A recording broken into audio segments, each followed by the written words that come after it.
Entonces recordemos, ¿no?, que la parte anterior, justamente la inervación de esta parte anterior del brazo y el antebrazo viene a raíz de los fascículos anteriores del plexo braquial. ¿Se acuerdan qué nervios salían de los fascículos anteriores? El nervio musculocutáneo, el nervio mediano y el nervio cubital. Ahí está. En cambio, la inervación de la cara posterior, tanto del brazo como del antebrazo, obviamente va a tener que venir del fascículo posterior o del tronco secundario posterior, en este caso el nervio radial, ¿no? Porque el axilar se queda en el deltoides y en el redondo menor, nada más. Pues todo va como que concatenándose, ¿no? Se va entendiendo mejor, ¿no? Entonces, si tengo una musculatura a nivel anterior, yo pienso o bien este es musculocutáneo, bien es mediano o bien es cubital. Ahora, recuerden que el músculo cutáneo solo inerva tres músculos: el músculo braquial, el bíceps braquial y el coracobraquial, ¿no es cierto? Ese es el nervio musculocutáneo. Y el músculo cutáneo, como su nombre lo dice, a nivel del brazo tiene función motora y en el antebrazo tiene función sensitiva, ¿ya? No va a llegar hacia la mano el nervio musculocutáneo. ¿Quién va a llegar hacia la mano? El mediano, el radial y el cubital. ¿Ya? Esos tres músculos del plexo braquial llegan hasta la mano. Y acá pues todo lo que es posterior es comandado por el nervio radial. Acá vemos un nervio circunflejo o nervio axilar. Acuérdense, es un sinónimo. Nervio circunflejo, es decir, nervio axilar, que va con su acompañante, la arteria humeral circunfleja posterior. O sea, la arteria humeral tiene una rama circunfleja que acompaña el nervio circunflejo o nervio axilar, y tiene también una rama braquial, la arteria humeral, que acompaña al nervio radial. ¿Okay? Acá describen un poquito de las estructuras. A ver, repasando un poco de la semana anterior, bueno, eso lo vamos en otro lámina. Entonces, como les comentaba, ¿no?, básicamente la agenda de esta sesión es ver justamente las características anatómicas de las estructuras que conforman los miembros superiores, ¿no? Hoy día vimos la semana pasada la articulación del hombro. Hoy día vamos a ver la articulación del codo y también del antebrazo. O sea, los paquetes musculares, la inervación de los músculos del antebrazo. Creo que esta clase no la tienen, ¿no? Sí la tienen. Está oculta, creo, ¿no? Ya está visible. ¿Ya está visible? Ah, ya. Entonces, ya, ¿qué más? Bueno, ya saben, la idea es que en esta parte teórica lo apliquen en la parte práctica. Mira, la práctica va a ser bien sencilla porque a un grupo le va a tocar músculos anteriores, a otro músculos posteriores, al otro músculo del hombro, ¿no? Pero si ustedes ya tienen claro la inervación, ya tienen claro las funciones de cada capa muscular, de cada estrato muscular, va a ser mucho más orientada, ¿no? Recordemos un poquito, ¿no?, algunos movimientos del brazo, ¿no? Movimiento de rotación medial del brazo y rotación externa, ¿no? ¿Quién hacía la rotación medial? El dorsal ancho, ¿no es cierto? Y la rotación externa, el manguito rotador, los músculos extensores de la articulación del hombro. Acuérdense también de la abducción, ¿no sé?, y la aducción. Me alejo de la línea media a abducción con B de barco. Me acerco a aducción con D de dado. Rotación externa, rotación interna. Muy bien. Hablemos un poquito del brazo. En la semana pasada lo que vimos era la cabeza del húmero, ¿no?, que justamente se asociaba a dos huesos más, ¿no?, a la escápula y a la clavícula, ¿no? La cabeza del húmero, ¿en dónde ingresaba? En la cavidad glenoidea, ¿no es cierto? Y formaba pues su articulación. En cambio, en este caso, en el caso del brazo, vamos a centrarnos en el húmero, pero ya no en la cabeza, sino en la diáfisis. ¿Qué era la diáfisis? La parte media, ¿no? La parte media del húmero. Para que vean en su práctica, miren, el húmero van a ver que tiene varias tuberosidades, como pequeños rezagos, como pequeños elevaciones, ¿no?, que va a presentar el húmero. Pero esas elevaciones, esas tuberosidades, no son otra cosa que inserciones musculares. O sea, en esas tuberosidades es que se insertan los músculos en el húmero. Repasando un poquito a nivel de la regulación del hombro. Recuerdan que el hombro tenía, perdón, la cabeza del hombro tenía dos tuberosidades, ¿cierto? Una tuberosidad mayor y una tuberosidad menor. El trocánter y el troquín, ¿no? A la tuberosidad mayor, ¿quiénes llegaban? El supraespinoso, el infraespinoso y el redondo menor. ¿Se acuerdan, no? Y a la tuberosidad menor, ¿quién llegaba? El subescapular, ¿no es cierto? Esa era su inserción. ¿Y su origen dónde era? ¿En el borde medial o lateral? Medial de la escápula, ¿no es cierto? En el borde medial de la escápula. En este caso, acá en la diáfisis del húmero también va a haber tuberosidades, pero no van a ser tan prominentes como las de la cabeza del húmero, ¿no? Va a haber compartimentos musculares, en este caso anteriores flexores, posteriores extensores. Normalmente los músculos anteriores tienen la función de ser flexores, los anteriores, y los posteriores son extensores, ¿no? Como el tríceps, ¿no? Movimiento del antebrazo. Función global, transmisión de fuerza, potencia, presión, extensión. Entonces ahí vemos un primer grupo de músculos, en este caso músculos del brazo. Están justamente los tres que ya les he comentado, que son gobernados o son inervados por el nervio musculocutáneo. Empezamos por el compartimento anterior del brazo. Aquí va a estar el llamado bíceps braquial. El bíceps braquial tiene una cabeza larga y una cabeza corta. La cabeza larga, que va a llegar a un lugar más superior al tubérculo supraglenoideo, o sea, por encima de la cavidad glenoidea. Y la cabeza corta a la apófisis coracoides. ¿Dónde se encontraba la apófisis coracoides? En la escápula, ¿no es cierto? En la parte anterior, ¿no? En la parte anterior está la apófisis coracoides. Y la fijación distal es en la tuberosidad radial, o sea, llega hasta el hueso, hasta el radio, ¿no? Que es un hueso externo. Acción, flexión del hombro y flexión y supinación del codo. Recuerden de que normalmente los músculos anteriores hacen la acción de flexión. Y obviamente inervado por el nervio musculocutáneo, ¿no? Que es motor en el brazo. El otro músculo, el músculo braquial. El músculo braquial se inserta en la superficie anterodistal del húmero, ¿no? Anterodistal, hacia abajo. Y también va a llegar a la apófisis coronoides y tuberosidad del cúbito. Bueno, este es diferente, ¿no? Va a llegar más distalmente. Se encarga de la flexión del codo y también es inervado por el nervio musculocutáneo. Y el tercer músculo que inerva el musculocutáneo es el llamado coracobraquial, ¿no? Coracobraquial. Como su nombre lo dice, se va a fijar proximalmente en la apófisis coracoides de la escápula y distalmente va a llegar a la superficie media del húmero o a la mitad del húmero, ¿no? De la apófisis coracoides a la parte media del húmero. Este es el coracobraquial. Y ahorita les cuento algo más del coracobraquial.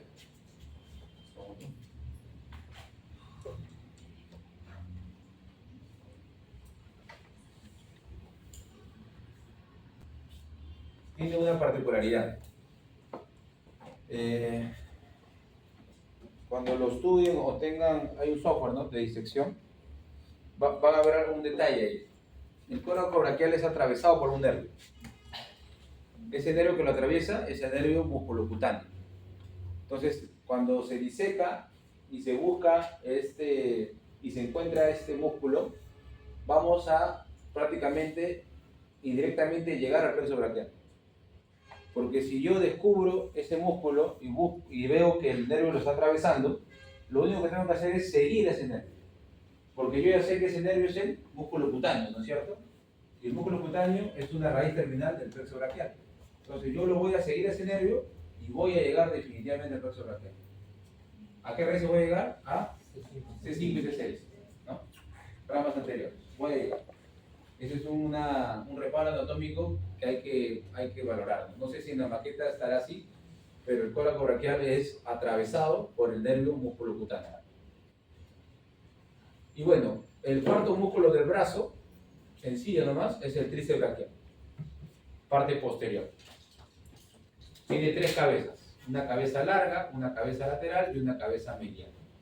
la cabeza larga en el tubérculo infraglenoideo, nuevamente en la cavidad glenoidea de la escápula, la cabeza lateral, ¿no es cierto? Lateral, en la parte posterior del húmero, y la cabeza medial en la parte posterior del húmero también.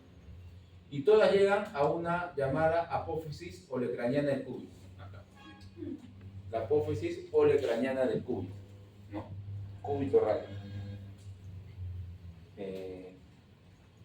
Y obviamente, al ser un músculo posterior, va a tener que ser inervado por un nervio del fascículo posterior o tronco secundario posterior. En este caso, el nervio radial. Acá hay un error, ¿eh? Porque ya sabemos que el nervio radial no nace solo de C6 y C8, ¿no? Sino es de C5 y T1. Abarca las 5 raíces nerviosas. Este es un error. Muy bien. Y así como normalmente los músculos anteriores tienen una función flexora, normalmente también los músculos posteriores tienen una función extensora. De extensión, extensión, flexión, extensión. ¿Sí? Muy bien. Entonces, como verán, estamos familiarizándonos con las inserciones musculares, la inervación de los músculos, la función de estos músculos, y vamos a los atlas, ¿no? Como les digo, la mejor manera de aprender anatomía es con un atlas lo más grande posible y ahí comenzar a buscar cada músculo, ¿no? Dónde se inserta, cómo se ve, cómo explicar su movimiento, etcétera, ¿no? Por ejemplo, acá nos habla de la inervación de los músculos del compartimento anterior por el nervio musculocutáneo. Entonces, aquí vemos, este es el nervio musculocutáneo que atraviesa. Acá no se ve muy bien, vamos a verlo acá. Acá tenemos el repasito. Acá, a ver, fíjense su mirada acá. Vista posterior, ¿no es cierto? ¿Cómo se llama este músculo? Supraespinoso. Este músculo es infraespinoso. ¿Quién inerva el supra y el infraespinoso? El nervio supraescapular, ¿no es cierto? Supraescapular. ¿Cómo se llama ese nervio? ¿Pero ese músculo? Redondo menor, ¿no es cierto? ¿Quién inerva el redondo menor?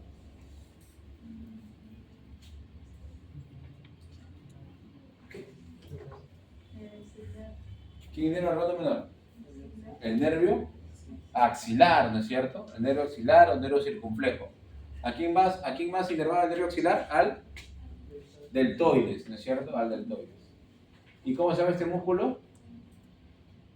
Redondo menor y redondo mayor. Miren para que no se olviden. Miren cómo estos tres músculos están llegando a la tuberosidad mayor, al trocánter. Los tres músculos. En cambio, este músculo que es el redondo mayor no llega, pues. No llega a la, o sea, no es parte del manguito de los rotadores. Por eso este es el redondo mayor. Ahora, el redondo mayor, ¿quién lo inerva? A ver, ¿quién inerva el redondo mayor? ¿Cuál? ¿Supraescapular? Subescapular, ¿no es cierto? No, subescapular no. El subescapular no. ¿Quién inerva el redondo mayor?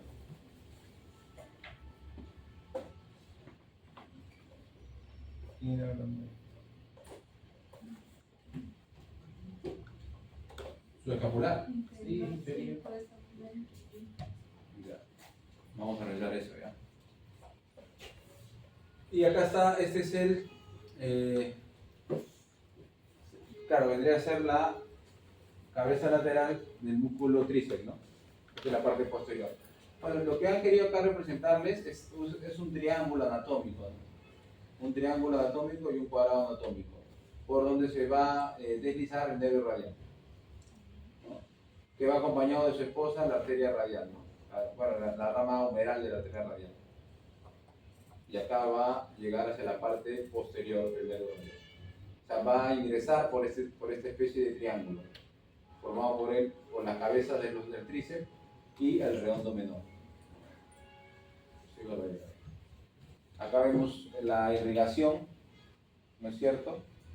Riego arterial del brazo, ¿no? Por la arteria axilar. Muy bien. Entonces, como les reitero, ¿no? Lo mejor es acompañar de su atlas, el tamaño A5, y darle estudio a estas inserciones. Bueno, acá está un poquito del drenaje venoso y también la irrigación arterial de las estructuras del miembro superior. Vemos acá un esquema de venas satélites, venas profundas de la extremidad superior. Recordar que acá hay una vena muy particular, que es la vena cefálica, que va a recorrer la corredera bicipital, justamente la va a atravesar y va a llegar al antebrazo y va a formar una vena basílica y una vena cubital mediana. La vena cefálica, que es una gran vena, ¿no?, que es rápidamente disecable, va a formar la vena basílica y la vena cubital mediana. Ese es el drenaje venoso del miembro superior. Después hay unas colaterales, ¿no?, que se van formando. En el caso del riego arterial, ¿no es cierto? Aquí vamos a ver, miren esta arteria, ¿no? Esta arteria axilar o arteria circunfleja, ¿no? Circunfleja porque miren cómo abraza la cabeza del húmero. Entonces, esta misma orientación la hace también el nervio circunflejo o el nervio axilar, así. Va a rodear la cabeza humeral, ¿no es cierto? Acá está el músculo redondo mayor, que es un reparo anatómico. Recuerden que el redondo mayor no está incluido en el banquito de los rotadores. Se inserta en el vértice de la escápula y llega a la tuberosidad medial del húmero. Pero lo usan como reparo anatómico para ubicar la arteria axilar o arteria circunfleja. Una vez atravesado el redondo mayor, una vez que la arteria axilar atraviesa el redondo mayor, ya se llama arteria braquial, ¿no? Arteria braquial o humeral. Y esta arteria braquial humeral tiene una porción posterior, que es esta, que es la que va a acompañar al nervio radial. Y va a ir por la parte posterior y se van a juntar a nivel de la articulación del codo, formando la arteria radial y la arteria cubital, para llegar hacia el final al arco palmar y irrigar los músculos de la mano. Entonces, la arteria que inicia todo este recorrido es la arteria axilar. Y justamente es esa la arteria axilar la que nos hace la conformación del plexo braquial, ¿no es cierto? El tronco primario superior, medio inferior a la arteria axilar. ¿Ya? Anatómicamente esa es la distribución. Muy bien, estimados. Entonces, esta parte es un poco tediosa. Básicamente les he preparado estas tres láminas para que tengan un resumen de la musculatura que conforma tanto la articulación del codo como los músculos del antebrazo, ¿no? Bueno, en la articulación del codo, el único músculo propiamente dicho de la articulación del codo, o sea que tanto se inserta distal, proximalmente o se origina en el codo, es el músculo anconio, ¿ya? El resto de músculos se estudian en la articulación del codo porque tiene inserciones en el codo, nada más. Pero no es que solo cumplan funciones dentro del codo, ¿no?, sino vienen de un origen más alto. Por ejemplo, el bíceps braquial, ¿no es cierto?, tiene origen en la apófisis coracoides y en el tubérculo supraglenoideo, pero se va a insertar en la tuberosidad del radio y la aponeurose bicipital, o sea, parte del codo, ¿no?, la tuberosidad del radio. Ya sabemos que lo inerva el nervio musculocutáneo, ¿no?, irrigado obviamente por la arteria braquial. Y nuevamente, ¿no?, estos músculos anteriores normalmente son flexores. El músculo braquial anterior se inserta en la mitad distal de la cara anterior del húmero y va a llegar a la apófisis coronoides, que es una parte del cúbito, y la tuberosidad del cúbito. Cuando vean en la práctica, van a buscar la apófisis coronoides, ¿no?, que es como una mesita. Es también un músculo inervado por el nervio musculocutáneo. Lo irriga la arteria braquial y la recurrente radial. Dicen acá que es el principal flexor del codo, en cualquier posición, músculo braquial, principal flexor del codo. Luego hay un músculo llamado brachiorradial, que se va a insertar en los 2/3 proximales de la cresta supracondilia y en la cara lateral de la apófisis estiloides del radio. O sea, esta es la porción del codo por la que este músculo también está siendo estudiado dentro de la articulación del codo. Sin embargo, es un músculo que se lo inerva el nervio radial. Pero a pesar que es inervado por el nervio radial, el brachiorradial, su función principal es flexora. Recuerda que les dije, normalmente el nervio radial inerva músculos extensores y posteriores, pero también hay excepciones, como todo en la vida, ¿no? Y esa es una, ¿no? El nervio brachiorradial, si bien es cierto, es inervado por el nervio radial, pero tiene función principal de flexión del codo. Luego está otro músculo bastante estudiado, que es el tríceps braquial, que es el de cara posterior. La cabeza larga va hacia el tubérculo infraglenoideo y la cabeza lateral y medial hacia la cara posterior del húmero. Y llega en el codo en la cara superior del olecrano. Por eso son estructuras que no son netamente del codo, pero llegan hacia la articulación del codo. Y al llegar hacia la articulación del codo, van a influir en las funciones, ¿no? En los movimientos de la articulación. El tríceps braquial, obviamente, al estar en posición posterior, va a ser inervado por el nervio radial, ¿no? O está posterior. Y bueno, irrigado por la arteria braquial profunda. Acá sí es un extensor principal del codo. Acá sí no es excepción a la regla, ¿no? Por ser inervado por el nervio radial, tiene una función extensora. Entonces, normalmente el nervio radial inerva músculos posteriores y extensores. Y por último está el músculo ancónico. El ancónico es un músculo chiquito que se origina en el epicóndilo lateral del húmero y se inserta en la cara lateral del olecrano y cara posterior cúbito. Está ahí estrictamente en el codo. Es irrigado también por el nervio radial, ¿no? Y ayuda a la extensión y estabilidad del cúbito. Entonces, a excepción del brachiorradial, todo el resto que fue inervado por el nervio radial tiene función extensora. No se vayan a equivocar en el examen, ¿no? Entonces, nervio radial es sinónimo de función extensora. Bueno, para seguir aburriéndoles, vamos a ver los músculos del antebrazo. Para poder conocerlos un poquito, lo hemos dividido en dos compartimentos. Un compartimento anterior y un compartimento posterior.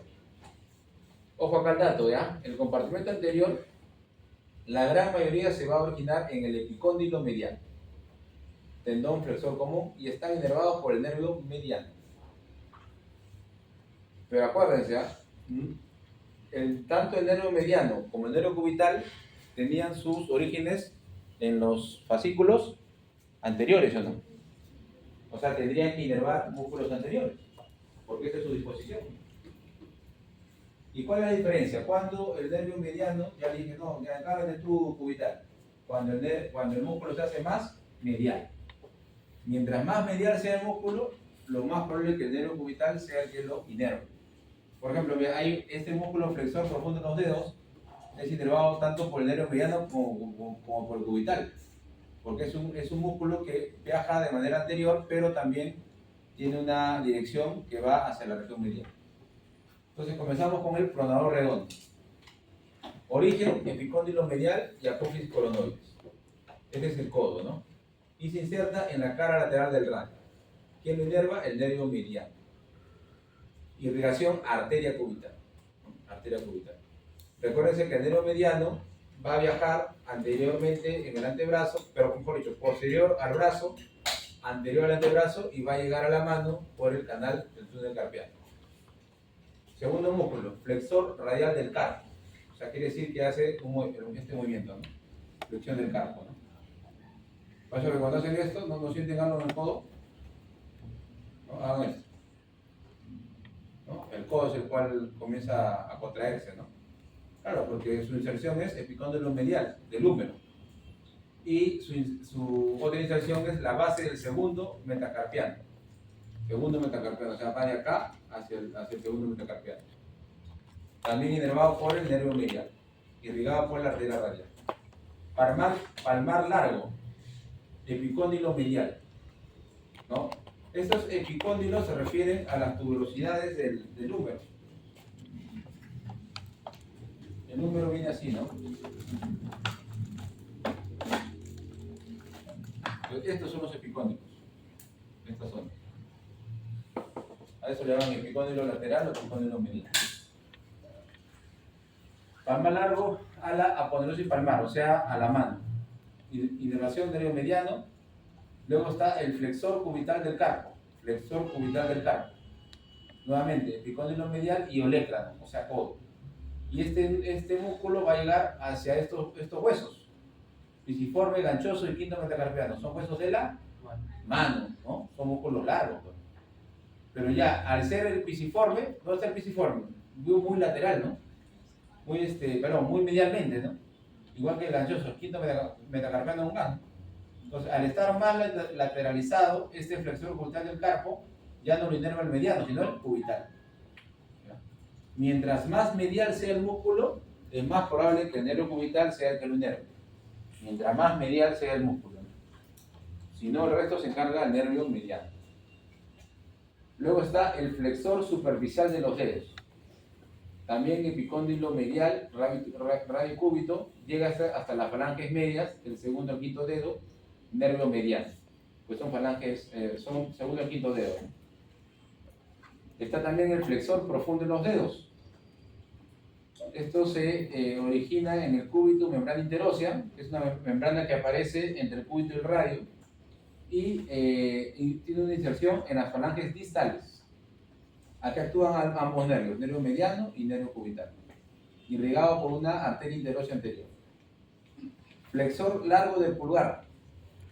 ¿Sí? Se origina en el radio, membrana interósea, y va a llegar hasta la falange distal del pulgar. Falange distal del pulgar. Ese es otro término que no sé si lo manejan.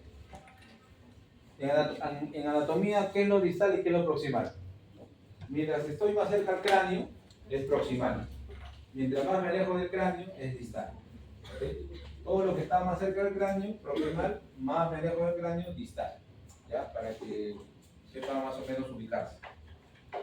Y por último, el pronador cuadrado, que es un músculo cuadrado, está en el cuarto distal del cúbito y también en el cuarto distal del radio. O sea, estás un cuadrado que se coloca ahí. Lo inerva el nervio mediano en su rama interósea anterior, irrigado por la arteria interósea anterior. Entonces, ahí hemos terminado con el compartimento anterior del antebrazo. Como verán, son músculos, nuevamente, ¿no? Esta parte es muy descriptiva, muy descriptiva. Se trata de leer, de ver la imagen, de ir comparando, de tener esta orientación, ¿no? Ya el doctor Sánchez me está diciendo ya, todo lo que es radial es posterior y extensor. Y lo que es cubital o mediano es flexor o anterior, ¿no? Ya voy a tener una buena idea. Músculo cutáneo ya sé, ya solo es motor en el brazo y es sensitivo en el antebrazo. Ahí ya tengo una mejor reflexión. Y todos los nervios que estamos viendo, plexo braquial. Todos. O sea, tú te aprendiste el esquema de plexo braquial, ya tranquilo estás por la inervación de los músculos, ya no tendrías por qué perderte. Ya tienes una mejor idea, ¿no? De qué músculo lo inerva tal o cuál nervio, por qué este va al anterior, por qué va a ser posterior. Y las preguntas van a ser así. Al final tenemos unas preguntitas que se van a resolver así. Muy bien. Entonces, para seguir aburriéndoles, vamos a seguir ahora con el compartimento posterior, que son más todavía. ¿Ya? Pero tengo un ratito ya. ¿No? Son varios, pero no, pero más. A la hora es lo mismo. Miren acá, todos están inervados por ramos del nervio radial y muchos comparten origen en el epicóndilo lateral. O sea, prácticamente te está diciendo, compadre, todos son posteriores y encima son extensores. Son los grandes extensores del antebrazo. O sea, todos los movimientos de extensión van a ser cubiertos por estos músculos, del compartimento posterior del antebrazo. Muy bien, empezamos por el braquio radial, que tiene su origen en la cresta supracondila lateral. Acuérdense el número, cresta supracondila lateral. Apófisis estiloides del radio, o sea, llega hacia la parte distal del radio. Hay una tuberosidad que tiene el radio, eso se llama apófisis. Todas las tuberosidades que salen de un hueso se llaman apófisis. Así como la apófisis coracoides de la escápula, el radio y el cúbito también tienen sus apófisis. O sea, como es una tumoración, bueno, una elevación del hueso, le ponen pues apófisis, ¿no? Es el término que se utiliza en anatomía. Y como verán, todo es por gusto de repetir, porque como son posteriores extensores, todos por nervio radial. Acá no hay pierna. Te voy a poner cualquiera de estos músculos, no me vayas a amarrar cubital, la puta, se ve el polvo ya. Y encima te voy a poner músculo extensor, te voy a poner. Pero ustedes son del campeonato, pero cubital, vamos. Ya bueno. Segundo músculo, extensor radial del largo. Cresta supracondylar lateral y llega hasta la base del segundo metacarpiano. Ojo que estos son músculos posteriores. O sea, cuando vean su atlas, lo van a ver en la parte posterior. Cuando vean la mano así en su atlas, todos son anteriores. La mano así, ¿no? En pronación, son posteriores, ¿ya? No se olviden. Está el extensor radial corto, epicóndilo lateral, húmero, base del tercer metacarpiano, mano. Extensor de los dedos, epicóndilo lateral y expansiones extensoras, del segundo al quinto dedo. Extensor cubital del carpo, epicóndilo lateral y cúbito, y base del quinto metacarpiano. Supinador, ¿no es cierto? Supinación y pronación. Supinación y pronación. ¿Qué músculos hacen este movimiento? Los músculos del antebrazo. Aquí nada tiene que hacer los músculos del brazo. Tú te puedes desgarrar el deltoides y vas a seguir haciendo eso. Porque nada tiene que ver los músculos del brazo. Es supinación y pronación. Supinación y pronación. Entonces acá está el supinador. Epicóndilo lateral del cúbito, cara lateral y anterior del radio. Bueno, esto ya no lo leo, pues se ve en fórmula. Abductor largo del pulgar, ¿es cierto? Cúbito radio e interóseo, base del primer metacarpiano, nervio radial. Extensor largo del pulgar. Hay un abductor largo, un abductor, o sea, que hace que el dedo haga así, abductor, ¿no es cierto? Y hay un extensor largo. Una cosa es que el pulgar se separe del anular y otra cosa es que el pulgar se extienda. Diferente. Me separo, abductor largo, me extiendo, extensor largo. Me separo, me extiendo. Y todo músculos posteriores. Cúbito, membrana interósea y falange, obviamente, falange distal del pulgar. Y por último, este músculo grande es el extensor del índice. Miren, ¿eh? Es un músculo que solamente, lo único que hace este músculo es esto. ¿Ven que ningún otro dedo puede hacer eso? Tú intentas hacer esto, intenta extender el meñique solo, no puedes, ¿o no? El anular no puedes, pero el índice sí. El pulgar un poco, ¿no? El índice. Pues hay un músculo que solo se encarga de hacer esto. ¿Por qué será? Si les gusta la filosofía y van a instalar la historia de la humanidad. Y ese músculo se llama extensor del índice. Su única función es hacer esto. Presente, ya, ese es el cúbito, membrana interósea, expansión del índice, nervio radial. Ojo que hay más, ¿ah? ¿Recuerdan cuando hicimos la clase de musculatura del dorso? Había mucho más, yo le traje pues la carnecita más, pues. Pero hay libros pues que la anatomía extensos y que te van a profundizar más, ¿no? No más de lo que les estoy trayendo. Muy bien. Hay un movimiento del pulgar que es este, que ahorita se me dio el nombre. Claro, el movimiento de oposición. Entonces hay un músculo que, si no mal no recuerdo, se llama opositor de pulgar o algo similar. Ya, hay una acá, algo bastante peculiar, ¿no? ¿Saben qué nervio se encarga de hacer este movimiento? Opositor de pulgar. Que miren, ¿eh? Si no tuviéramos este movimiento, no podríamos escribir, no podríamos agarrar algo, ¿no? El nervio mediano. El nervio mediano hace posible la oposición del pulgar. O sea, cuando haces esto, todas tus 6 raíces nerviosas se están actuando. Opositor del pulgar, nervio mediano. No está ahí, pero lo traigo como cultura general, ¿no? Muy bien. ¿Dudas, preguntas, quejas, reclamos, denuncias? Pues no estén denunciando a fin de semestre, ¿eh? Fiscal, abogado. Eso, ¿eh? Bueno, entonces creo que me equivoqué. Por si acaso las claves están malas, así que si piensan que están bien, ¿no? Hay unas preguntitas ahí simpáticas. Nuevamente, ¿no? Cuando hicimos también las clases de anatomía, es lógica nomás, es sentido común. es usar todo lo que más o menos te hemos comentado en la clase, plasmarlo en esas preguntas, ¿no? Acá no hay memoria, no hay truco, no. Todo está en entender a los conceptos que hemos dado el día de hoy, ¿no? A ver, verifiquen sus claves, hay unos 5 minutos, será. Vayan leyendo las preguntas.